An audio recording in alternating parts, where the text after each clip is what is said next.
Do you struggle to find a sound that actually feels like you? Do you get stuck scrolling through presets and plugins, second guessing every decision? Well, today I want to show you a workflow that will help you break through all of that and unlock your signature sound. I know this will work for you because it's worked for me. Over 20 years of producing, releasing records, millions of streams, getting my music played on Radio 1 and by top DJs. Okay, so let's start with the problem. Using plugins is a bit like walking into a supermarket and being faced with 30 different brands of triple quilted toilet roll and 40 types of hummus that all taste the same.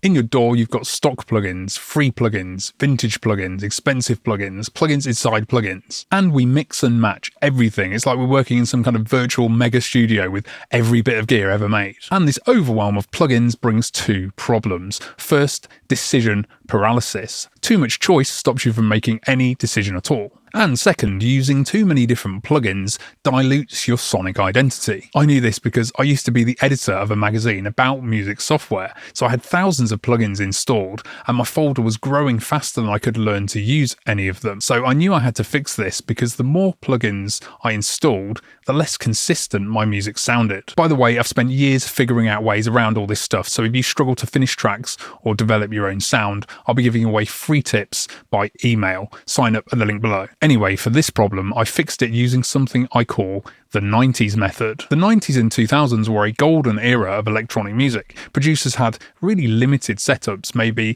one sampler, one mixing desk, a couple of synths, and then some hardware effects units. So maybe like one reverb, one delay, one EQ, one compressor. They may have had a few more than that, but it's nothing like the choice we have today with plugins. And that limited toolkit had two big advantages. Firstly, they always knew which bit of gear to use for a certain job, so they got done. Decision paralysis wasn't a thing. And second, using the same bits of gear every day gave their tracks a cohesive, unified sound, a sonic identity. So here is how the 90s method works and how you can get those benefits for your tracks today. Set aside time and build yourself a little virtual studio in the box. Not 5 different reverbs, not 10 different flavors of distortion, just one effect for each type. Now at this point you might be asking, why not use stock plugins? And stock plugins are great, especially for removing decision paralysis, but they're not so great at solving that second problem of finding your own unique sound because everyone is using stock plugins. That's not saying it's impossible to do, you just have to dig a lot deeper and do things like build racks and chains. And if that's something that you want me to cover in a future video, let me know in the comments. So anyway, a great way to find your own signature sound is by discovering those hidden gem plugins that suit your workflow. So I'm going to take you on a little quick tour of my mini virtual studio. It's a big motorbike outside. Not only do I like the 90s workflow, but I like the 90s sound too. And here's one of many quick sketches I made for this video using my 90s inspired effects on every channel.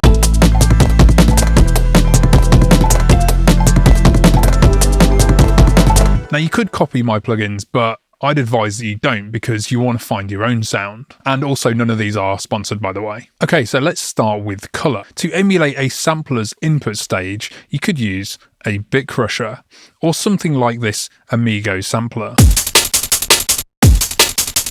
And I also really like this RX 950 to emulate the Akai converters. Then to emulate the drive of a mixer's preamps, just choose your favourite saturation. Just choose one that resonates with your type of music. A quick story, back when I was at uni, I did what every responsible audio student does, and I blew my student loan on this massive Mackie 24/8 mixing desk. Hardly had any room for it, but I was just so desperate for that distorted sound of old jungle and drum and bass. Actually, here's a clip of a track that we made just on this desk.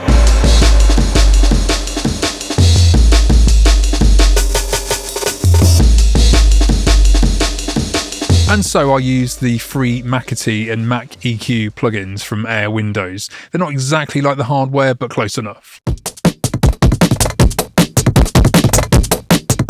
And if you want to print everything to tape, or more realistically for the 90s, cassette, you can do that too. Then you've got delay and reverb. A huge part of my sound is this color copy plugin from Yuhi. It does everything from delay, widening, flanging, chorus, through to comb filtery effects.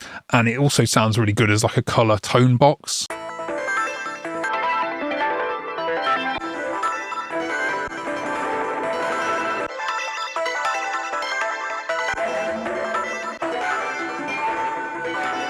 If I didn't use this, I'd probably go for Ableton's Echo. It's super vibey and it's got a really analog sound. For reverb, a good way to get a signature sound is to track down impulse responses from hardware reverbs from the eras of music that you like. So I've got a bunch here. I've got things like the Alesis Quadreverb, we've got Eventide, IRs, things like Lexicons, so all those classic reverb flavors from those bygone eras. Also, if you're going for the most authentic sound possible, you should use one delay and one reverb on return tracks and send sounds to them to emulate that hardware mixer workflow. For EQ and compression, just choose any analog emulation that suits your sound. For my style of music, I really like this Vulf compressor. But this one is quite expensive. You've got loads of free and cheap options out there to explore. And of course I use Shaperbox the most of all, but I'm sure you can find plenty of videos on that. So the idea isn't just to use fewer plugins, it's to use the same set of plugins on every track over weeks, months and years. Doing that will help you develop muscle memory, your tracks will sound more cohesive, and you'll develop a sound that's uniquely you. Okay, another thing you can do for fun is to emulate effects chains by well-known producers. Just research your favourite artists, studios and effects, and try rebuilding versions of their setups in your DAW with plugins. I'm not going to go into specific examples because I think the fun is in finding your own, but I'll play you a few examples that I made. I got a bit carried away and I made about 7 ideas in one day, so that really proves the power of this technique for inspiration. And notice how all these tracks have a unified sound, like they all live on the same EP or album because they've all been made using the same team of effects. So this one started out as being roughly inspired by Aphex Twin.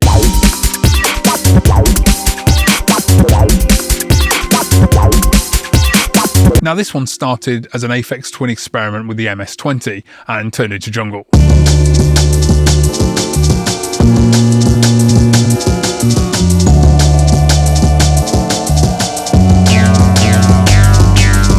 For this one I was going for the Prodigy kind of sound.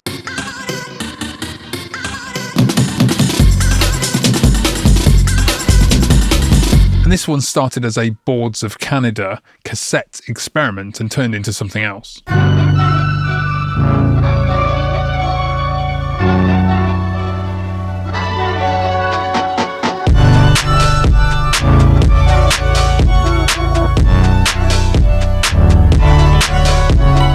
For more free tips to help you make and finish more tracks, click the link below to sign up to my mailing list. And to see me break down more artist techniques, go and watch this video. I'll see you there.